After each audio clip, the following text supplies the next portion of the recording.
Hello and welcome to Deep Impact, proud member of the Doof Network, where we dive deep into Wildbow's most Canadian work 5 years on. Coming up next is Elliot Diebold. And that was Ruben Morehouse. And we're back to talk about Void 7.8. So 7.7 ended with Conquest being bound, and I don't know if you had this reaction, but I remember when I was first reading that, I got past that bit and then I looked and there were still 4 chapters left. Yeah, I think I said something similar to you the other day when I finished 7.7. I was like, but this is the middle of the arc, so it's not over. And that's something this chapter makes quite clear. Yeah, because Blake is lying on the ground, clearly in a bad shape after last chapter. And things are kind of slowly putting themselves right again around Blake. Yeah, it's a real sort of moment of pause, I guess. Yeah. Like, I'd compare it to like Blake sort of feels like he's reached to the top of the mountain and he gets to take a quick rest before, going back down the mountain. Although I guess in this analogy, going down the mountain is apparently harder than going up. So maybe it's a valley. He's gotten to the bottom of the valley and he's taking a rest and now he's got to walk back up. Yeah. I like the vibe of kind of the world sliding a bit back to normal. Obviously, the weather is kind of quieting down now that Conquest isn't able to make it crazy. Yeah, well, this was a war for the city, and it's now sort of over, and peace is returning to the city in every shape and form. Yeah. So Evan starts to kind of put himself back together after being shot. He's kind of slides back into being his normal, adorable self. For now, at least. He seems to have plans to turn into Erin the Blood Sparrow, the terror of Toronto. Yeah, I love the conversation of Rose kind of, I guess, enabling him in this regard is the word. Evan kind of gets more and more hyped up for it. And this is a very cute Evan chapter. Yeah, he's on fire this chapter. I definitely read it as Rose being more like, I don't know if she was trying to talk him out of it or if she was just kind of being like a bit of a fact nerd, just being like, well, if you did that. But like either way, she's sort of like, well, if you do that, then you get like Blood Sparrow properties, and Evan's like, cool. Yeah, totally. Like, who knows what the fuck that even means, but I mean, I guess we're going to find out, hopefully. Yeah, we'll see. I mean, he does a lot of cool stuff this chapter as well as being funny, but I suppose we'll get into those later. One thing I did want to bring up, though, is I don't think we've explicitly talked about some of the mechanics Rose brings up here, which is that others can sort of gain abilities or strengths or whatever, just sort of based on how they act and how they're perceived. Like, someone like Midge or Mary presumably started off relatively human, and then thanks to becoming folklore and having other issues have, like Mary just can run around stabbing herself in the legs, and apparently it barely phases her, which is not normal human behavior. So she's sort of moved beyond that. And it's like, I mean, like everything else in Pact, it's such a great system for giving like Wildbow flexibility to create these sort of one-off boogeymen in a way that makes sense and lets him subvert the other rules. Like, it's such a flexible rule system in Pact because it's basically spirits making shit up. Yeah, and it kind of it gives me this vibe of having like self-perpetuating evolution of sorts, where they'll have some random whatever trait, and because of that, they'll kind of be seen to be more like that, and then they'll start acting more like that, and it kind of doubles down and gets to the most extreme case. I mean, there was a bit of a discussion in the Doof Discord, which you get access to if you're a patron, about like Corvidae just sort of being an enchanter in a way. Like, I think it was Sarah Penguin who brought up his power set isn't, like, on paper, isn't actually that different to what the Duchamps can supposedly do.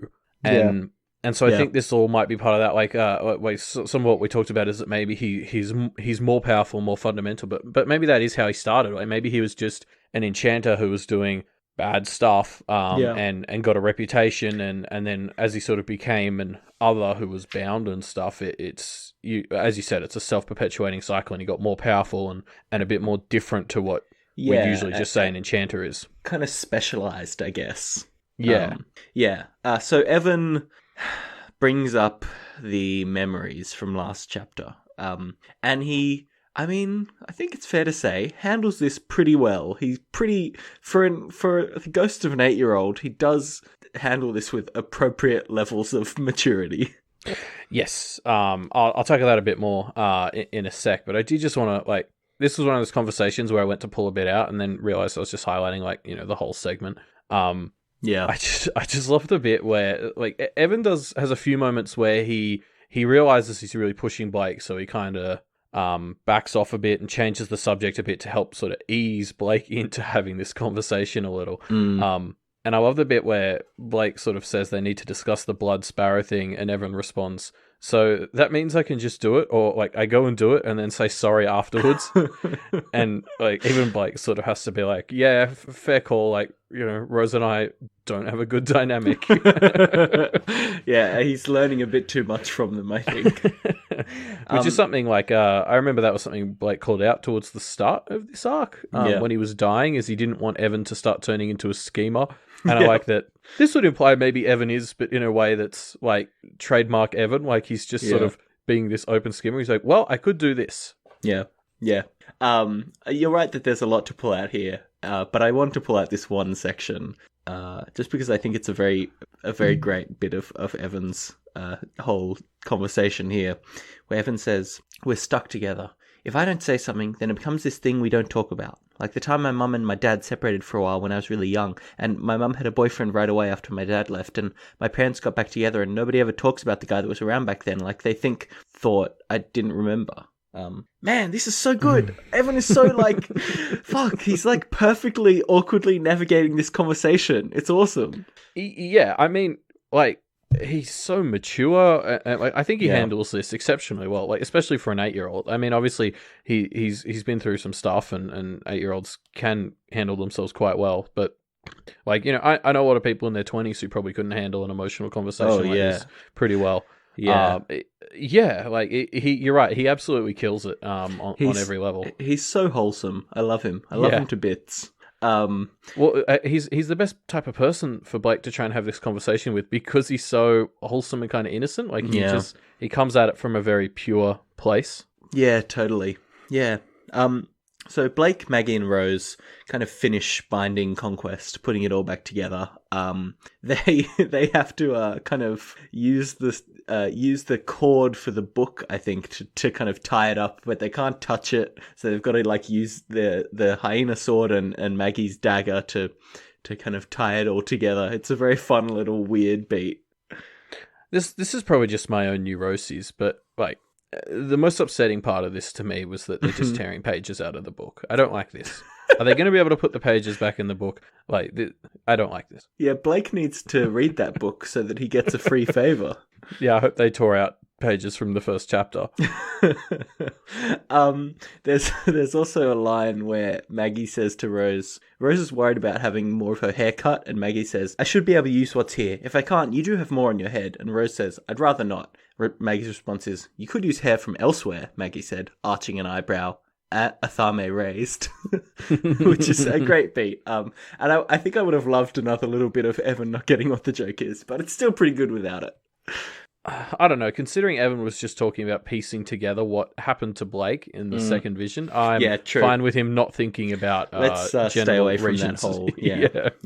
And then the snowstorm that's been raging has subsided enough that the Behaims emerge from inside the house, and they walk over and notice Laird's body, and Blake kind of realizes he has to go over and talk to them. I mean, the lead up to this, as they sort of emerge, and Blake's just watching them approach where he knows the body is before they've seen it, is pretty heartbreaking. Like, God, it's pretty rough, isn't it? I mean, like, obviously the Behaims are not Blake's friends, but they're children, right? These are children, and there's no way that this situation, you just kind of reading it, you know, there's no way this is going to resolve nicely. Yeah, exactly. And especially because, like, Blake knows they already hate him, and like he knows he didn't want to do this. Like, and it's just a mess. I wanted to call out one line. So as you said, Blake sort of faces the fact that he's going to have to go over there and talk to them. But this actually comes from Rose, who sort of gets his attention and says, about what you said before. Theatrics are important. I should have mentioned before I started. Blake is unsure if he's going to be forsworn or not because he did promise to one of the teenagers that he wouldn't stab them in the he wouldn't hurt Laird too much. Yeah, which obviously he's failed at. Yes, so he's unsure if he's forsworn, and so then Rose says to him, about what you said before. Theatrics are important. I don't know for sure, but if the spirits are on the fence, and I'm not sabotaging you by saying this, well, it seems like they would be more inclined to take your side if you acted like you were right. Mm. And the first time I read through this, I interpreted like the word right there as meaning like, if you're doing the right thing, like going over there is the right thing to do and apologizing. And then on my second read through, I realized, no, I think she's telling him to go over there and be like, you've got to pretend that what you did was correct, which is something Blake feels. And it sort of recontextualized his approach for me a bit on the second read through. But yeah, I mean, Rose, it's one of those situations. I think Rose kind of has a point here, but like, damn, Rose. Yeah, she's right, but it still is very slimy, right? It's pretty cold, yeah. But he kind of does. He kind of has to defend himself here. I don't know. Like, the Behaims are taking it hard. There's this line where the one that he passed by that he kind of talked into going inside to help Duncan is talking to him. And he says, my uncle is dead. It doesn't look like it was clean, he said. I could have called you forsworn. The spirits will get around to if it's deserved, but I could call you on it right here, decide how it plays out. And I like that they kind of know that calling him forsworn is pretty low chance of success, or at least is pretty, uncertain. But they still kind of want to do it, even if they know it will come back to bite them, just to fuck him up. Like, I don't know. Yeah, that's sort of my read on it. Like, I hadn't really ever processed the fact that, like, calling someone out for being forsworn would obviously be super bad for you if that is not correct, because you're essentially making yourself forsworn if it's wrong. Yeah. So, basically, I feel like what the Behaim kid is saying here is that he's, like, not 100% sure, but he just is so fucking mad right now, he's almost tempted to just have a crack anyway. And he's really having to, like, hold himself back, which is, I mean, I get it. Yeah, it's rough. Led's son, this very young, I get the impression he's something like maybe 12, this kid. Yeah, that's sort of the impression I'm under. He stays back a bit just to look at Blake and remember his face for later. I mean, yeah, as we sort of already touched on, and as Blake sort of says, their anger makes sense. I think it is kind of unfair because Blake wasn't, he didn't really do it on purpose, and he wasn't. Yeah. Laird helped put him in this situation, and blah blah blah. But also their anger is completely like it makes sense. Yeah, for sure. Now here's an interesting bit. So this boy says to Blake, "The fairy told my father that one of his sons had only 1 year of life remaining." The boy said, and he was told he had 30 more years. Things can always be fudged. And then Blake asks kind of, how are things fudged? And the kid says, use of real-time magic just to be safe. The family held a meeting. They voted and signed off on it. My father wrote terms into his will and sealed them with the appropriate magics. He and my mum are giving us their remaining years if they die. Half to me, half to my brother. Or my dad's going to try to.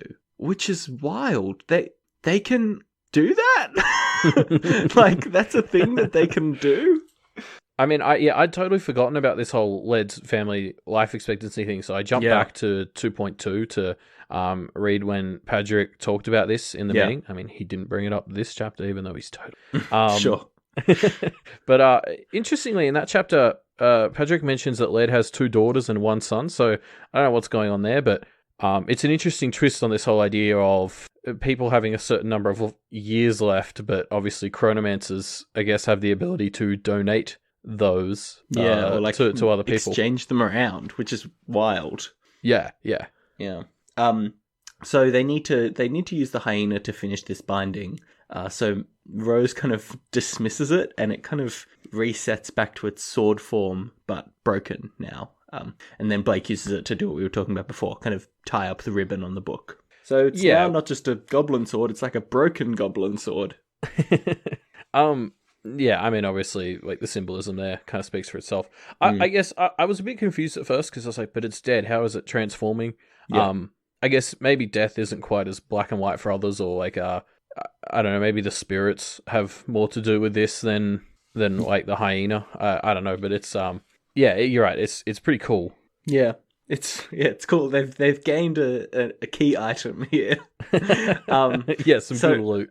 Yeah. So Blake is using the sword to kind of tie the ribbon, and he has to do it multiple times. But as he's doing this, he kind of realizes he's just able to zone out and do it, and this kind of repetitive activity helps him just kind of turn off his brain and reset a bit, which is nice. It's a nice little realistic beat of him kind of being able to take some downtime in this menial task. Yeah, well, I mean, it's like just a cathartic activity, like because it's kind of mindless. I mean, he references like therapeutic Tetris, which totally makes sense to me, like as a comparison. Yeah, totally. So Conquest is properly bound, and the Cabal head back to Blake's apartment to just kind of relax and wait and see what happens. Yeah, I mean, we've only sort of briefly touched on this, but peppered throughout this whole chapter are references to the hard part being what's coming up. Yeah. Yeah. So it adds this daunting sense. Like, as we sort of said, there's not a sense in this chapter that they're like, "Yep, we did it. We've won." They're constantly sort of reminding us that this is phase 1. Yeah. Yeah. Totally. We're entering phase 2. Yeah, but the thing I like about it is we don't really know what's going to happen, right? Like it's pretty clear that there was going to be a showdown between Blake and Conquest, and now that's kind of been resolved. But clearly, there's all this kind of tension hanging over us. Like, what the fuck's actually going to happen next? It's a very interesting vibe. Yeah, I'm assuming Blake has some ideas or like things he's going to push for, but with so many players and stuff, yeah, like I don't know. We can't really know exactly how this is all gonna go down. Yeah. I want to pull out a funny line that I really liked where they're all in the apartment and Blake looks around and thinks, practically everyone I trusted was here, which made it very concerning when I heard a knock at the door. Only the people I didn't trust were left. I just think that's such a fucking funny line. Yeah, well, it's such an efficient way to just immediately set stakes from a door knock. Yeah, exactly. Like it takes something kind of, I don't know, kind of small and you instantly like, ooh, this could be bad. Yeah. And it's not necessarily bad, but it is weird. No idea whether it is or not. So Blake goes to the door and it's Paige and Isadora, and they seem to be coming together. And it's a really weird reveal, right? Like, obviously there have been a lot of cool, good cliffhangers that kind of set up tension over the course of this story, but this one is the most, like, confusing. Like, what the fuck's going on? Why are Paige and Isadora together here? Such a fun way to, like, set up the next chapter. Yeah, my reaction was like, oh, yay, Paige. And then, like, 2 lines down, it's like, and Isadora, and I was like, wait, what? You're right, it's a very different type of cliffhanger. Yeah, it's just like, it's not like tense in somebody's going to die. You're just sort of left there being like, I guess this recontextualizes some stuff. Like, if Isadora, like, because we've heard Isadora takes students under her wing. Yeah. So does that mean Paige is one of those students? Like, maybe this has been going on for a while. Like, that could be why she was last on the list if Granny Rose knew about this. Because obviously Isadora probably wasn't going to let Paige do much of anything with the Thorburn materials. I don't know. Maybe they've got some sort of... there's so many questions and possibilities here. Like, yeah. Like, because I don't think Isadora would have been like, oh, Thorburn sounds like a great potential student. Sure. Yeah, who knows what the hell's going on. And I guess we won't get to find out this chapter. We'll have to wait for next chapter to find out. Now, this is a pretty short chapter all in all, Elliot. It definitely has that feeling of like things have just gotten hectic. We take a bit of a short chapter to quiet it down a bit, and then things are going to get wild again. Yeah, it's the the rest between waves. Do you remember when we used to have episodes that were this long? Man, those are the good old days. Before we wrap up, though, we want to dive into some comments that people had left when this chapter first came out on this day 5 years ago. Do you want to pull out your comment first? Yeah, sure. So I've got one by Unmaker, who brings up the idea that maybe Laird was being reckless a little bit on purpose because, like, the sooner he dies, the more years he has to donate to his kids, which is like kind of dark, but pretty dark. Yeah. I mean, like, again, I could see it, or I can see the logic behind it. Like, it's one of those situations where from his perspective, dying isn't as terrible as it could be. And also, he supposedly has pretty good karma, so we can assume he's going to, like, a good place. Well, I don't know. Hopefully. I mean, maybe. Yeah, for his sake, I hope. Yeah. Delphus, actually, another user, also commented after that, like, when Laird said, "This is for the best," like, if this theory holds, then the line, "This is for the best," when he grabbed Blake, may have been him sort of acknowledging that he's about to die, rather than sort of telling Blake that what he's about to go through is, for the good of everyone. I mean, that's a nicer interpretation. Slightly, yeah. And Nega Darkwing also finally pointed out that Laird also died in a way that put the Thorburns and the Behaims more against each other than they've even been recently. Yeah. Which seems like something Laird would be okay with as well. It really seems like there's almost no way that the Behaims are going to be on the Thorburn side ever, right? No, I can't imagine. I can't imagine there's going to be any time soon, unless some real shit hits the fan. Which again, wait, this is based on Pact so far, could very well happen. True. Wait, two arcs from now, Blake could be best friends with one of the Behaims. Yeah. Anyway, so there was a lot of interesting comments, kind of branching off of this initial theory by Unmaker. I don't know. I guess we've got a few more interludes in the story, so this is the kind of reveal that I would see happening in an interlude. But it doesn't feel like the kind of thing Laird would do. Yeah, maybe not, but there's some interesting ideas in there, I thought, anyway. I agree. I probably don't think that may have been in the forefront of Laird's mind, but, they might have been sitting in there somewhere.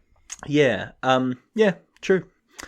So the comment I pulled out was by a user called Boganolb, and this comment is basically talking about, we've got the broken hyena sword now, and Boganolb was like, oh, this is a new item, let's see if it would make a good implement. And kind of talks about the declarative, authoritative, and sociocultural, implications of this. And I'm going to touch on what Boganolb says, but I think the overarching theme, what this really made me realize for this implement is it would be so on point for Blake in so many ways, but ways that would kind of be doubling down on the things that he doesn't want to become. There's a lot of really interesting thoughts in here, but they're much more recent Blake rather than Blake we would have liked to imagine Blake would become in Arc 4. Yeah, I would kind of categorize it as, if Blake picks this implement, this as his implement, it will kind of be like he's choosing to double down on the worst aspects of himself. I want to point out the things that Boganolb says about this. So they talk about, for the declarative, they talk about, a sword is obviously violence, but Boganolb points out a broken sword is a sword that has been used to the point of, being used up, right? So Blake is using tools rather than just hoarding power, which is I think, bad thing to suggest, given that the whole conflict around Blake is people worried that he's going to use the tools available to him, right? Yeah, well, you're right. It's sort of implying that he will use things until they're broken, which isn't really sending a great message. Yeah, especially because the things that he's going to be using are demons, right? Like, if I was going to be Blake, I wouldn't pick an implement that's basically saying to people, "Hey, that thing that you're worried that I'm going to do, my implement also seems to suggest that I'm going to do it." I mean, unless you really framed it in a way where it's like, this was a demonic type of other, and I killed it. I mean, I don't know exactly how you make that case sort of passively. Yeah, well, I can kind of see that vibe from it, right? Because the hyena obviously was a bad thing, and it has been killed, right? Blake, I don't know. I think Blake used it up in bad ways until it died, which is not a great read. But I can see a kind of like breaking the wheel, breaking the chain kind of motif there if you can spin it in the right way. I guess it's the difference between it just being a broken sword and it being a broken demonic other that sort of separates those two concepts. Yeah, true. So the authoritative Boganolb talked about the sword, hurting you if you use it and not being a kind of clean weapon. It's obviously quite jagged. And so it kind of lends itself to literally the imagery of a double-edged sword, right? Brutally violent, kind of quick vengeance, and will hurt both people. Which again is pretty on point for the kind of diabolism things that Blake really doesn't want to be using. Yeah, it's definitely reflective of probably what he's been doing this arc so far, but is that really where he wants to go? Yeah. I almost think the only good spin on that sort of authoritative take is hopefully just getting people to not bother with you. Just basically trying to bluff them out. But yeah. But the way that you do that is by making them think, oh, the damage from this is actually going to be so bad I shouldn't bother, which maybe now that Laird's gone, that will be an easier sell, because Laird obviously was pretty big proponent of taking down Blake, but I don't know. Yeah. So finally, Boganob talks about this read of the broken sword being an ugly implement, but one that's functional, which kind of indicates practicality over form, which is, again, pretty fitting for Blake. But I wanted to make, I think, a bit more of a gross point, which is really what sold me on this whole idea of the broken sword being a terrible thing for Blake to take, because it's cementing the worst things about himself. Because kind of over and over with implements and sociocultural aspects of implements, we've got the idea of a sword or a staff being like a phallic symbol, right? And so a broken sword, I think, is a pretty on-the-nose representation of Blake's kind of struggles with his own sexuality. And putting all of this together, it just gives me this image of Blake choosing the broken sword as this idea of Blake kind of defining himself by his worst aspects, by the things that are his lowest points. And I think it would be poetic and tragic for him to do that, but I think it would also kind of cement in a lot of the things for himself that I really don't want him to cement. Yeah, I mean, just touching on the original idea of it just being function over form. Yeah. I mean, I've been listening to the latest chapters of the Pact audiobook, and just covering like 4.4 back when Blake went to fight Pauz for the first time, and he hates himself a bit for having to choose form over looks. Like he hates on these cargo pants that are out of fashion. Like he, in ideal situations, is someone who would rather look like he has his shit together than be, overly functional things that are ugly. So, yeah, just as with sort of everything we've touched on in these comments, it fits Blake where he has been for most of Arc 7, which is not where he wants to be. Yeah, exactly. Which is why I'm kind of nervous about the idea of this comment. Like, I don't know. Yeah. Anyway, that's the comment that I pulled out here. Look, hopefully that doesn't come to pass, but we'll see. That's the end of our episode for today, though. Thanks for joining us for 7.8. Our next episode, talking about 7.9, will be coming out on Monday, the 24th of June. Yes. But if you can't wait till then, we also have a discussion thread on Reddit, which is in the show notes below, which is a great way to talk about 7.8. Yeah, I'd definitely be interested to hear other people's reads on the implement reading that Boganob kind of kicked off in the comments. Yeah. Another way to get in contact with us would be to check out our Twitter, which is at MediaMDPodcast. If you're paying close attention to that Twitter, we might start doing some live reads of these chapters when you start reading them, Elliot. Is that right? Yes, soonish. I can't do it right now. Yeah. But subscribe now so you make sure you don't miss it. Yeah, exactly. Wait, do you subscribe on Twitter? Follow? Follow is I'm still the official nomenclature. Yeah. But if you want to hear more stuff that isn't Pact, you can head over to doofmedia.com, where there's like a bunch of cool shows that aren't necessarily about Pact. Yeah. So one that's coming out the same day as this episode is another Doofcast episode on The Expanse, which listeners of our other show, MediaMD, will know I am a huge fan of. So I'm very excited to listen to that as soon as possible. I got to get back into The Expanse because I really enjoyed the first season, and then I watched I think the next season or most of it, and then I just kind of stopped watching. But I should keep watching it because it's awesome. And it gets better and better. But anyway, yeah. Moving on. That's true. Before I just talk about this for 20 minutes. Yeah, well, if you want to... You should have been on that show, Elliot, if you want to talk about The Expanse more. So to support all of the great shows on the Doof Media Network, Deep Impact, the Doofcast, the Book Club, We've Got Ward, all the great shows, Vow to View, which is going through some really good times at the moment. I really love Vow to View. Then head over to the Doof Patreon at patreon.com/doofmedia and back us. There are a bunch of different perks, but the only perk you really need is that warm feeling of supporting a network of great content. And as always, Wildbow is a Patreon-supported author as well, so patreon.com/wildbow to show him some love as well. Yeah. And apart from that, I guess we'll see you all on Monday the 24th for 7.9. See ya.